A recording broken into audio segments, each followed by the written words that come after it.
Eu vendi todos os meus Ethereum, mas não fui eu, foi uma outra pessoa. Vou te mostrar o porquê e porque isso deveria talvez te preocupar. Eu vi essa frase hoje enquanto eu navegava pelo Twitter e foi uma coisa que bateu aqui pra mim. Falei, cara, eu preciso gravar um vídeo como esse pra falar sobre o futuro do Ethereum. Bom, eu quero te responder tudo aqui embasado em dados, com fatos, com algo que possa amparar a sua decisão. Mas para isso eu preciso te dar todo um contexto e te mostrar porque que um cara que é um dos maiores defensores do Ethereum e foi até hoje, construiu a carreira dele inteira em cima disso, acabou de decidir vender todas as suas moedas. Então já vamos aqui para minha tela para a gente entender essa história. O David Hoffman, ele é um cara que fundou o Bankless, que é basicamente uma plataforma que fala de cripto, faz research, faz podcasts, conteúdos muito bons e sempre foram defensores ferrenhos do Ethereum. Até teve uma época ali em que tinha uma rixa, né, de que o Ethereum era melhor do que o Bitcoin. E basicamente nesse artigo ele fala por que ele vendeu os seus tokens ETH.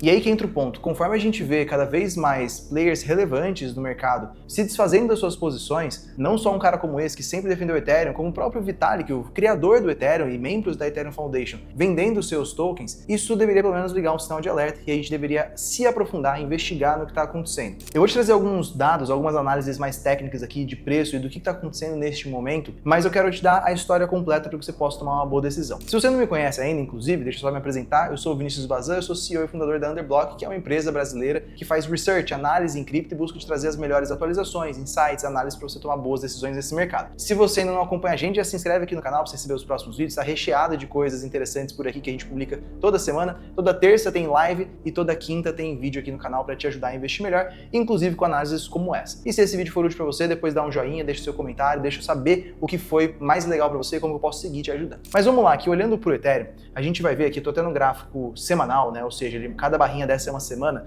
mostra uma perspectiva mais ampla. E a gente vai ver como o Ethereum ele teve uma performance, até dar um zoom aqui, ó. Ele teve uma performance muito forte quando ele foi lançado, foi lá 2015 para frente, aí em 2016, 17 ele estoura, ele cai completamente, né? Foi como se fosse uma bolha e ele voltou a subir muito forte em 2021. Em meio a várias narrativas daquele bull market. Só que quando a gente olha o bull market atual, né, ou pelo menos o ciclo que a gente passou com a máxima até o final do ano passado, a gente vê que o Ethereum ele basicamente voltou para a máxima de 2021. Enquanto, se a gente pegar, por exemplo, o Bitcoin, a gente vai ver que ele mais do que superou a máxima do ciclo anterior. Então a gente tinha batido aqui os 69 mil dólares e foi lá para os 126. E desde então se criou muito esse questionamento se o Ethereum voltaria a ser o que era. E a gente tinha aquela visão lá atrás no mercado de que quando você tinha um bull market das criptomoedas, o Bitcoin subia primeiro, depois o Ethereum subia e depois as altcoins seguiam. Eu particularmente acho que isso não é mais tão válido assim e as coisas mudaram de dinâmica. Por isso que é tão importante a gente entender de onde o Ethereum partiu e para onde ele está caminhando para a gente entender se ainda vale a pena investir nele. Mas fazendo um recap rápido aqui para quem precisa se situar sobre o que o Ethereum é, eu vim aqui no site da Ethereum.org, que é basicamente o site institucional do Ethereum, e tem esse artigo onde eles fazem uma comparação do Bitcoin com o Ethereum, onde a gente vê que o Bitcoin ele nasceu como uma moeda digital para pagamentos, e hoje até é mais isso como reserva de valor do que uma moeda, e o Ethereum nasceu como um supercomputador, como uma plataforma onde você poderia criar vários aplicativos numa nova internet, que a gente chama de Web3. Só que quando a gente olha para o Bitcoin, aqui está traduzido, mas o mecanismo de consenso que faz a blockchain do Bitcoin sempre validar as transações é o que a gente chama de Proof of Work, ou uma prova, comprovação de trabalho, que era um mecanismo que o Ethereum também tinha e teve toda uma narrativa de mudar para o Proof of Stake, ou a prova de participação, para fazer com que ele fosse mais energeticamente eficiente. E aí isso trouxe uma coisa que chamou muito a atenção do mercado para o Ethereum e depois acabou virando meio que seu calcanhar de Aquiles. Porque o Ethereum ele acabou criando um ecossistema onde você poderia ter NFTs, outros tipos de token, contratos inteligentes, plataformas de DeFi, aplicativos de finanças, e tudo isso é extremamente valioso, mas onde que o Ethereum começou a se perder? Foi basicamente aqui. Esse site, que chama Ultrasound Money, ele foi criado logo depois que o Ethereum ele fez essa migração para o Proof of Stake. Basicamente, qual que era a ideia? Antes, o Ethereum ele não tinha um limite, um supply. Igual o Bitcoin tem uns 21 milhões dele, o Ethereum não teria um limite e você teria sempre essa mineração de novos Ethers sendo criada. Existia a crença aqui, que era toda essa tese em torno do Ethereum, de que quando você migrasse para esse modelo, as taxas que as pessoas pagariam para usar a blockchain, elas seriam um valor maior do que a quantidade de Ethereums novos sendo criados. E como você teria uma forma de queimar Ethereums por meio dessas taxas, você deveria ter mais Ethereums sendo queimados do que novos Ethereums sendo criados, e isso criaria uma deflação, você teria menos Ethereum ao longo do tempo. De fato, isso aconteceu por um tempo. Se a gente for vendo aqui, ó, pegar desde o merge, eu vou até pegar desde o começo da história. A gente teve a inflação do Ethereum subindo, ou seja, mais e mais tokens ETH sendo criados, você chega no merge, que foi esse momento onde a gente mudou para Proof of Stake, e aí ele começa a ficar mais num platô e começa a decrescer, ou seja, o Ethereum virou deflacionário, mas basicamente desde o início desse ano, ele tem ficado inflacionário novamente. Isso quer dizer que o Ethereum perdeu uma das suas principais teses, que era aquela ideia de que ele seria o ultrasound money, ou seja, um dinheiro de uma plataforma global que vai ficando cada vez mais escasso e por isso deveria se apreciar. Só que se esse ponto deixou de existir, a pergunta é, por que o Ethereum deveria continuar subindo? E da mesma forma, quando a gente vem aqui para o L2Bit, que é um site que mostra os dados on-chain de várias segundas camadas do Ethereum, e conforme você pode ver aqui, ó, ao longo do tempo, o volume de transação dos roll-ups, que são as segundas camadas, foi crescendo absurdamente em comparação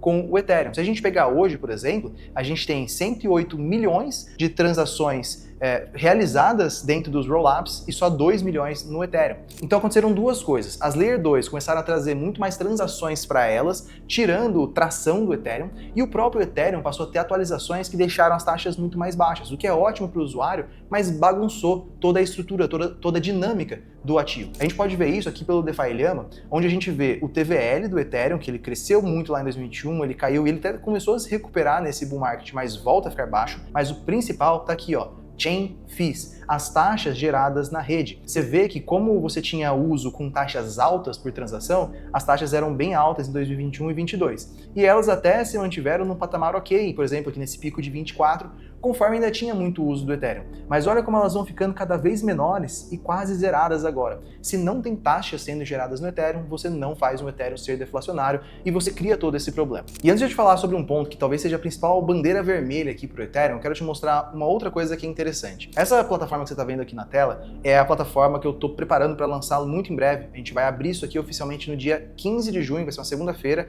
às 7 horas da noite. Inclusive, eu vou deixar um convite para você aqui no link da descrição e também um QR Code aqui na tela, para você poder se cadastrar para acessar isso antecipadamente. Nessa plataforma, a gente tem algumas estratégias automatizadas, com algoritmos quantitativos, algoritmos baseados em IA. E aí, por que eu estou te trazendo isso? Porque dentro dessas estratégias, a gente tem, por exemplo, a Top 3, que é uma estratégia que tem rendido, em média, 100% ao ano desde a sua criação e pelos backtests que a gente teve aqui. E quando a gente olha só que interessante, né? Quando a gente olha a composição da carteira Top 3, ela pode ter Bitcoin, Ethereum, Solana e USDT, e nesse momento ela está alocada quase que 100% no Bitcoin. Ou seja, olhando para a condição do mercado, basicamente um reflexo, né? A gente vê que o Ethereum, estando numa situação muito mais complexa, como a gente viu aqui, ó, a gente estava vendo no TradingView, que o Ethereum ainda está num zigue-zague, que não sai muito do lugar e com dificuldades para se valorizar, inclusive caindo em relação ao Bitcoin, isso faz com que nesse momento seja menos atrativo a gente ter Ethereum na carteira. Não quer dizer necessariamente que você não deveria ter nada, mas nessa estratégia, por exemplo, ela está me dizendo que, olha, o Ethereum não está com tanta força quanto a gente gostaria de ver. E se você tiver a fim de entrar numa plataforma como essa, onde você tem todos esses cálculos sendo feitos de forma 100% automática, olhando milhares de dados ao mesmo tempo, tomando decisões inteligentes, podendo trazer retornos muito acima da média, inclusive com o mercado caindo, eu reforço o convite para você, tem aqui o link na descrição e um QR Code aqui na sua tela, para você se cadastrar gratuitamente para nossa transmissão no dia 15, onde eu vou abrir todos os detalhes e os primeiros logins dessa plataforma. Mas vamos seguir aqui porque tem um ponto que realmente é muito preocupante. Se a gente olhar aqui na plataforma da Arcan, que é uma plataforma de inteligência, a gente vai ver aqui o Vitalik, que tem as suas carteiras rastreadas aqui, né? É muito fácil da gente conseguir essa informação. Hoje o Vitalik ainda tem 465 milhões de dólares em carteira, mas esse valor já chegou a ser lá na casa de 1 bilhão para mais. E o que chama atenção, que a gente tem visto, é que o Vitalik vem vendendo as suas posições de Ethereum ao longo do tempo. Então essa linha laranja é a quantidade de Ethers que tem na carteira dele. E você vai vendo como isso vai reduzindo. É claro, o Vitalik tem que usar isso para pagar suas contas, para comer, e também financia muitos projetos, até uma espécie de filantropia digital, mas conforme ele vai fazendo vendas e vai fazendo vendas relativamente grandes, isso chama a atenção do mercado e fala, cara, se o próprio fundador, o próprio criador da plataforma está vendendo as suas posições, será que ele acredita tanto assim nela? E ao mesmo tempo, conforme o Vitalik vai vendendo parte das suas posições, a gente teve saídas relevantes de membros, de desenvolvedores da Ethereum Foundation, que é uma fundação que apoia o desenvolvimento da blockchain. Só em 2026, nesse ano, que ainda está nem na metade, a gente teve 8 pesquisadores sêniors e líderes que saíram da Ethereum Foundation. E é claro, a gente sempre vê, né, esses projetos tendo gente que vai e vem, isso é normal, mas a gente vai criando um certo atrito, tanto com a comunidade, quanto um limbo narrativo, porque o Ethereum vai deixando de ter aquela sua cara, aquela sua atitude no mercado. E isso vai juntando pecinha por pecinha e criando uma situação um pouco mais complexa. Bom, eu tinha te mostrado já os dados aqui de taxas sendo geradas pela plataforma como um todo, como isso caiu bastante, isso impacta o preço sim. Em comparação, né, se a gente pegar aqui a Hyperliquid, que é um token que está bastante em alta, a gente vai ver que as taxas estão muito elevadas, mesmo que elas estejam menores que no pico do ano passado, elas ainda são alguns milhões de dólares por dia. Da mesma forma, a gente consegue ver aqui pelo Token Terminal que a gente tem uma atividade que está sendo muito maior em outras plataformas como a Tron, a BNB Chain, a própria Solana, em relação ao Ethereum e até mesmo em relação a outras Layer 2 do Ethereum. Então, a gente tem uma dispersão que aconteceu nesse mercado, com os usuários migrando para outras plataformas e plataformas que às vezes podem criar produtos específicos que fazem mais sentido nelas. Assim como a Solana, por exemplo, teve a criação de plataformas de meme coins e lançamento de moedas que você pode fazer a rodo pagando taxas muito baixas, algo que seria talvez menos atrativo numa plataforma como o Ethereum. A gente também vê aqui nos dados da Artemis, se eu pegar aqui os últimos 3 anos, que o Ethereum foi quem mais teve saídas de capital. Uma parte disso se justifica por ter ido para outras Layer 2, como a própria Base, que recebeu capital, Optimism, e a Arbitrum, que está em primeiro lugar. Mas mostra uma saída, uma dispersão grande do Ethereum, que também tira atratividade. Enquanto a gente vê outras plataformas, como a própria Hyperliquid e a Solana, que vão ganhando atratividade, vão ganhando tração, e isso faz com que o mercado vire um pouco os olhares para lá. E se de um lado a gente tem o Michael Saylor comprando Bitcoin, no Ethereum a gente tem as Treasury Companies, principalmente capitaneadas aqui pela Bitminer, que é a empresa do Tom Lee. Eles seguem sendo os principais compradores de Ethereum, comprando valores bem grandes, e talvez sejam um dos motivos pelo qual a gente ainda tem o Ethereum segurando a região dos $2.000, tá? Isso provavelmente vai continuar, eu acredito que o Tom Lee vai continuar captando dinheiro, vai continuar comprando Ethereum, mas o grau de dependência do Ethereum de apenas um investidor institucional grande é algo que preocupa a gente. Então, realmente o Ethereum está passando por um período bastante difícil, um período de dificuldade narrativa e dificuldade de demanda também. Se eu fosse olhar para outras alternativas que têm se destacado mais do que o Ethereum, eu destacaria principalmente a Hyperliquid e a Solana. A Solana tem um exemplo concreto aqui com as X-Stocks, que são as ações tokenizadas da Apple, Tesla, Nvidia, que deveriam ser um caso de uso natural para o Ethereum, porque o mercado foi criando essa ideia de que o Ethereum seria o grande backbone do mercado tradicional. Mas a Bakkt Finance, que é a empresa que lançou as X-Stocks, escolheu lançar primariamente na Solana, principalmente pelo motivo de custos muito baixos, operação escalável 24/7 e uma experiência de usuário que talvez o Ethereum não consiga entregar. Da mesma forma, a Hyperliquid, que tem crescido muito, está focando em especialização em vez de generalismo. A Hyperliquid é uma Layer 1, ou seja, também é uma blockchain, assim como seria a Solana e o Ethereum, só que ela foi construída exclusivamente para ser uma corretora descentralizada de altíssima performance. O resultado disso tem sido um volume massivo, como a gente viu aqui